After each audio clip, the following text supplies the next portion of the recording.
اس کے بعد جو آئینی بران ہے خاص طور پر گورنر پنجاب صوبے میں موجود ہوئے ہیں، اب وہ گورنر پنجاب جو ہے ان کا واپس ڈسیزن ہوتا ہے یا نہیں ہوتا، یا اسپیکر پنجاب اسمبلی جن کو ٹائمز آف گورنر بنایا گیا تھا، ہو سکتا ہے وہ اب اپنا چارج لے لیں، گورنر بن دیں، اور گورنر بننے کے بعد جو ہے وہ اپنا شہباز شریف کو ایک بقایا طور پر جو رولس کے مطابق ہے وہ ایک لیٹر لکھ کر کے آپ فوری طور پہ اجلاس بلوا کے اعتماد کا ووٹ لیں۔ تو میرا یہ خیال ہے کہ بظاہر ایسا لگ رہا ہے کہ معاملات جو ہیں وہ سلجھنے کی طرف جا رہے ہیں اور سیاست جو ہے وہ گرم ہوتی ہوئی دکھائی دے گی آئندہ چل۔ ٹھیک ہے علی، آپ کا بہت شکریہ۔ عمر اسلم ہمیں تفصیلات سے آگاہ کر رہے تھے۔ عمر آپ کا بھی شکریہ۔ پنجاب حکومت نے پی ٹی آئی کے 19 لاء افسران کو فارغ کر دیا، 4 ایڈیشنل ایڈوکیٹ جنرل اور 15 اسسٹنٹ ایڈوکیٹ جنرل شامل۔ سیکرٹری قانون کی جانب سے نوٹیفیکیشن جاری کر دیا گیا۔ پنجاب حکومت نے پی ٹی آئی کے 19 لاء افسران کو فارغ کر دیا، 4 ایڈیشنل ایڈوکیٹ جنرل اور 15 اسسٹنٹ ایڈوکیٹ جنرل شامل۔ سیکرٹری قانون کی جانب سے اس حوالے سے نوٹیفیکیشن بھی جاری کر دیا گیا۔ پنجاب حکومت کی جانب سے پی ٹی آئی کے 19 لاء افسران کو فارغ کیا گیا ہے، 4 ایڈیشنل ایڈوکیٹ جنرل اور 15 اسسٹنٹ ایڈوکیٹ جنرل شامل ہیں۔ سیکرٹری قانون کی جانب سے نوٹیفیکیشن بھی جاری کر دیا گیا۔ پاکستان رینجرز پنجاب کی sector command conference, D G rangers Punjab major general Syed Asif Hussain نے صدارت کی۔ کانفرنس میں سیکٹر کمانڈر، پرنسپل سٹاف افسران اور دیگر نے شرکت کی۔ آپریشنل، انتظامی، تربیتی، فلاحی اور پیشہ ورانہ تیاریوں سے متعلق امور کا جائزہ لیا گیا۔ اجلاس میں سرحدی انتظامات اور داخلی سلامتی کے امور پر غور کیا گیا۔ D G rangers Punjab major general Syed Asif Hussain نے تربیت اور عسکری تیاریوں کا معیار سراہا۔ سیکٹر کمانڈر کو آزمائشوں سے نمٹنے کے لیے صلاحیتیں بروئے کار لانے کی ہدایت کی۔ رینجرز دیگر قانون نافذ کرنے والے اداروں کے ساتھ کھڑی رہے گی۔ میجر جنرل سید آصف حسین کی جانب سے یہ کہا گیا۔ پاکستان رینجرز پنجاب کی سیکٹر کمانڈ کانفرنس کا انعقاد کیا گیا۔ D G rangers Punjab major general Syed Asif Hussain نے صدارت کی۔ کانفرنس میں سیکٹر کمانڈر، پرنسپل سٹاف افسران اور دیگر نے شرکت کی۔ آپریشنل، انتظامی، تربیتی، فلاحی اور پیشہ ورانہ تیاریوں سے متعلق امور کا جائزہ لیا گیا۔ اس اجلاس میں سرحدی انتظامات اور داخلی سلامتی کے امور پر غور کیا گیا۔ D G rangers Punjab major general Syed Asif Hussain نے تربیت اور عسکری تیاریوں کا معیار سراہا۔ سیکٹر کمانڈرز کو آزمائشوں سے نمٹنے کے لیے صلاحیتیں بروئے کار لانے کی ہدایت کی گئی۔ رینجرز دیگر قانون نافذ کرنے والے اداروں کے ساتھ کھڑی رہے گی، میجر جنرل سید آصف حسین کی جانب سے کہا گیا۔ پولیس ٹریننگ کالج میں لوئر کلاس کورس کے بیچ 56 کی پاسنگ آؤٹ پریڈ کا انعقاد کیا گیا۔ کالج سے ٹریننگ 27 خواتین سمیت 713 کانسٹیبل پاس آؤٹ ہوئے۔ چونگ ٹریننگ کالج میں لوئر بیچ کی پروکار پاسنگ آؤٹ پریڈ ہوئی۔ کورس مکمل کرنے والے 713 کانسٹیبلز پاس آؤٹ ہوئے۔ پاس آؤٹ ہونے والوں میں پنجاب پولیس کے 548، پی ایچ پی کے 138 کانسٹیبل شامل ہیں۔ تقریب کے مہمان خصوصی D I G training Rao Abdul Karim تھے۔ تقریب میں commandant D I G Ahmed Jamal ur-Rahman نے بھی شرکت کی۔ دونوں افسران نے پاس آؤٹ ہونے والے اہلکاروں کو مبارکباد دی اور امید ظاہر کی کہ پاس آؤٹ ہونے والے پولیس اہلکار معاشرے میں پولیس کا امیج بہتر بنانے اور جرائم پر قابو پانے میں کردار ادا کریں گے۔ مدثر حسین نے فائرنگ میں پہلی پوزیشن، محمد بابر خان نے فزیکل ٹریننگ اور پریڈ میں پہلی پوزیشن حاصل کی۔ دونوں کا تعلق لاہور سے ہے۔ دونوں کو شیلڈ، 5000 روپے اور CC1 سرٹیفکیٹ دیا گیا۔ دستہ تھا جو پولیس کمانڈوز کا، جس نے بہت اچھی تربیت کی ہے اور یہاں پہ لوور کلاس کورس 56 پاس کر کے ہم محکمہ پولیس کی شان بنیں گے۔ ہمیں ٹریننگ سکھائی گئی ہے اور جدید تعلیم بھی دی گئی ہے اور جدید طریقہ کار ویپن ہینڈلنگ کا بھی بتایا گیا ہے۔ گجرانوالہ کے سہیل احمد نے تیسری پوزیشن حاصل کی، شیلڈ، CC2 سرٹیفکیٹ، 5000 انعام۔ اٹک کے ذوالفقار حسین نے دوسری پوزیشن حاصل کی، جسے انعام میں 10,000 نقد، CC1 سرٹیفکیٹ اور شیلڈ انعام میں دی گئی۔ اسی طرح شیخوپورہ کے ظفر عباس نے پہلی پوزیشن حاصل کی، جسے CC1 سرٹیفکیٹ، شیلڈ اور 15,000 روپے انعام دیا گیا، جبکہ لا اینڈ ایکیڈیمک میں بہترین کارکردگی پر CC1 سرٹیفکیٹ، 8,000 روپے انعام بھی دیا گیا۔ لیڈی اہلکار بھی پرعزم نظر آئیں۔ جب ہم یونیفارم پہن کے باہر نکلتے ہیں تو ہم خود کو بہت محفوظ سمجھتے ہیں کہ ہم ایک ایسی فورس کا حصہ ہیں کہ جو بہت بریو ہے، اور ہم کبھی ایک صنف نازک نہیں ہیں، ہم صنف آہن ہیں۔ اس موقع پر پاس آؤٹ ہونے والی خواتین بھی ملک و قوم کی خدمت کے جذبے سے سرشار تھیں۔ کیمرامین جاوید ملک کے ہمراہ فاران یامین، سٹی 42۔ ڈالر کو پر لگ گئے۔ ملکی تاریخ میں پہلی بار انٹر بینک میں 1 روپے 56 پیسے اضافے کے ساتھ 195 روپے کی بلند ترین سطح عبور کر گیا۔ اسٹیٹ بینک نے ڈالر کی نئی قدر جاری کر دی۔ انٹر بینک میں ڈالر 1 روپے 56 پیسے اضافے سے 195 روپے 74 پیسے کا ہو گیا۔ معاشی ماہرین کے مطابق نئی حکومت کے آنے کے بعد اب تک امریکی ڈالر تقریباً 13 روپے مہنگا ہو چکا۔ 11 اپریل 2022 کو انٹر بینک میں ڈالر 182 روپے پر تھا۔ ڈالر 13 روپے مہنگا ہونے سے پاکستانی روپے میں بیرونی قرضوں میں 1500 ارب روپے کا اضافہ ہو چکا۔ ادھر انٹر بینک کے بعد اوپن مارکیٹ میں بھی ڈالر مہنگا ہوا۔ ایکسچینج کمپنیز ایسوسی ایشن کے مطابق اوپن مارکیٹ میں ڈالر 1.50 روپے مہنگا ہوا۔ اوپن مارکیٹ میں 196.50 روپے سے مہنگا ہو کر 198 روپے کی بلند ترین سطح پر پہنچ گیا۔ پی ایم ایس افسران کی ترقی رک گئی۔ پی ایم ایس افسران کی ترقی کے لیے 1.5 سال سے اجلاس نہ ہو سکا۔ پی ایم ایس افسران کی گریڈ 17 سے گریڈ 18 میں ترقی کے لیے بورڈ کا اجلاس نہ ہو سکا۔ 80 سے زائد افسران ٹریننگ مکمل کر کے بیٹھے ہیں۔ محکمہ SNGAD میں آسامیاں خالی ہونے کے باوجود بھی بورڈ کا اجلاس نہیں ہو رہا۔ ایڈیشنل چیف سیکرٹری سید علی مرتضیٰ 1.5 سال سے بورڈ کا اجلاس نہیں بلا رہے۔ افسران نے ایڈیشنل چیف سیکرٹری سے اجلاس فوری بلانے کا مطالبہ کیا۔ ایف بی آر میں جعلی افسران کے ٹیلی فون کالز کی باز گشت۔ ادارہ F B R headquarter کے افسر بن کر فیلڈ دفاتر میں سفارشی کالز کرنے والوں کے خلاف متحرک ہے۔ ایف بی آر نے FIA سے رجوع کرنے کے لیے فیلڈ دفاتر کو سرکولر جاری کر دیا۔ F B R headquarter کے افسر بن کر فیلڈ دفاتر میں سفارشی کالز کرنے والوں کے خلاف ایف بی آر نے سرکولر جاری کر دیا۔ خود کو F B R headquarter کا افسر ظاہر کر کے فیلڈ دفاتر کے افسران کو غیر قانونی سفارشات کرنے والوں کے خلاف FIA سے رجوع کرنے کی ہدایات جاری کی گئیں۔ سیکنڈ سیکرٹری HRM محمد سعید الرحمان نے تمام فیلڈ دفاتر کو سرکولر جاری کر دیا۔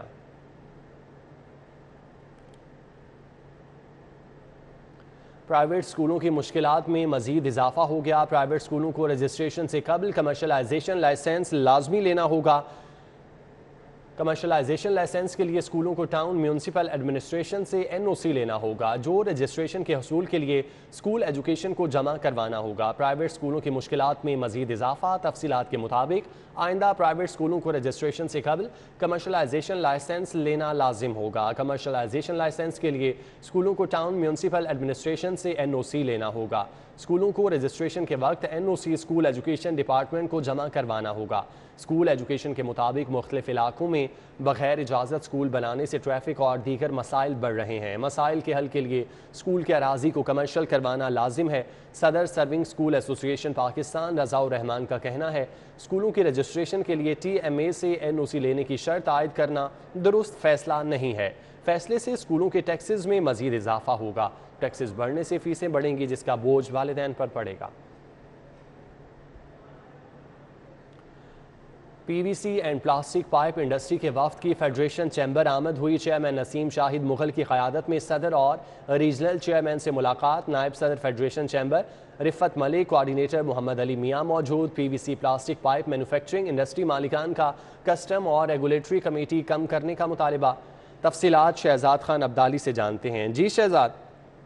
جی بالکل، پلاسٹک انڈسٹری کے صنعتکار بھی کاروباری لاگت بڑھنے سے شدید پریشان ہیں، اور اسی حوالے سے وفد نے چیئرمین نسیم شاہد مغل کی قیادت میں فیڈریشن چیمبر کا دورہ کیا اور صدر عرفان اقبال شیخ، ریجنل چیئرمین ندیم قریشی سے ملاقات کی۔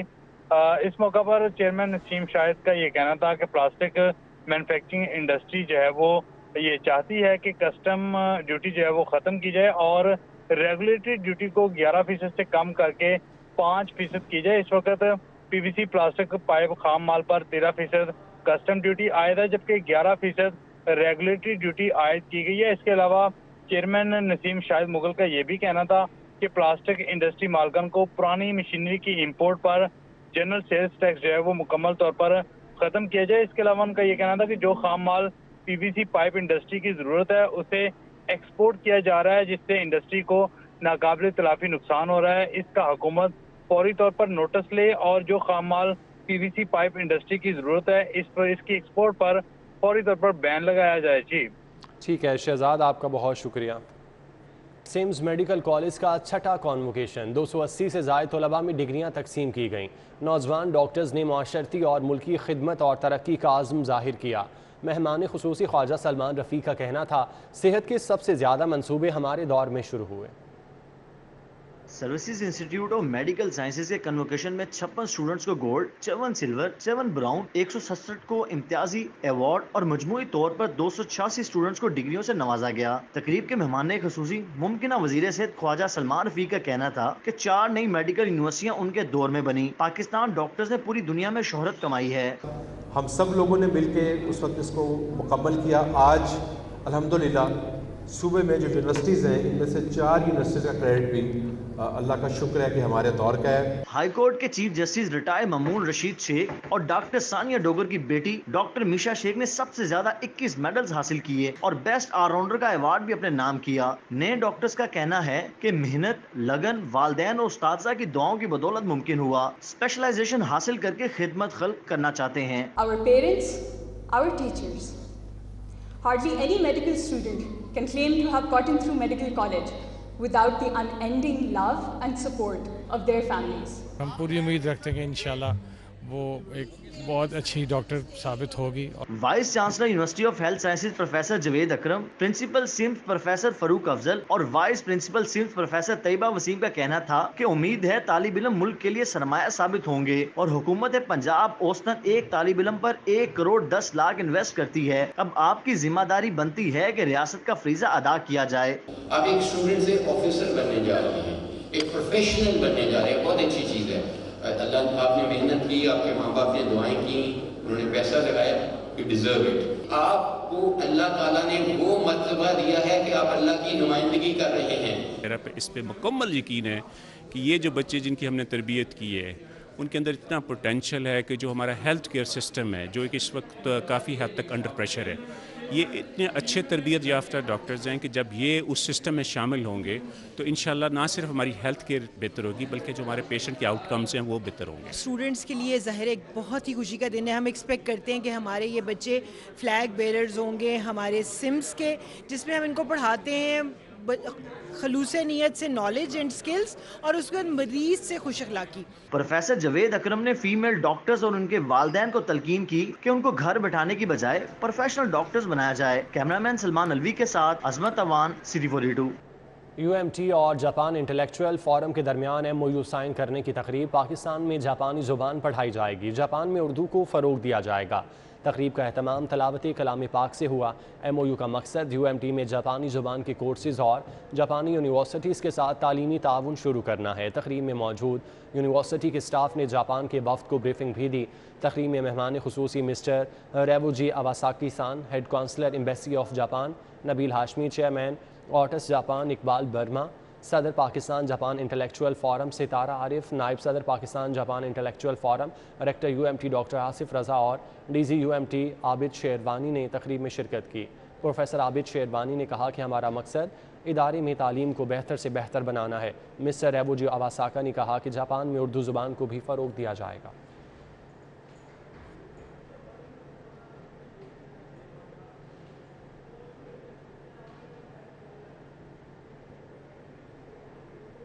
لیگی رہنما ناصر بھولو پہلوان کی جانب سے عشائیے کا اہتمام۔ تقریب میں سہیل ضیاء بٹ، علی پرویز ملک، عمر سہیل ضیاء بٹ، غزالی بٹ، ڈاکٹر اسد اشرف، شیخ روہیل اصغر، عظمت سعید بٹ سمیت دیگر نے شرکت کی۔ لیگی رہنماؤں کا کہنا ہے کہ وزیر اعظم میاں شہباز شریف کی قیادت میں عوامی مسائل حل ہوں گے۔ مسلم لیگ نون کے رہنما ناصر بھولو پہلوان کی جانب سے علامہ اقبال ٹاؤن میں لیگی رہنماؤں کے اعزاز میں عشائیے کا اہتمام کیا گیا، جس میں مسلم لیگ نون کے رہنماؤں سہیل ضیاء بٹ، علی پرویز ملک، غزالی سلیم بٹ اور عمر سہیل ضیاء بٹ کا کہنا تھا کہ سابقہ حکمرانوں کی ناکام پالیسیوں کے باعث معیشت سمیت تمام شعبے تباہ ہو چکے، لیکن اب عوام کی حقیقی حکومت آ چکی اور مسائل زیادہ ہونے کے باوجود وزیر اعظم میاں شہباز شریف اپنی انتھک محنت سے عوامی مسائل کو حل کریں گے۔ نیوز اسٹوڈیو سے فی الوقت اتنا ہی۔ باخبر رہنے کے لیے آپ دیکھتے رہیے سٹی 40۔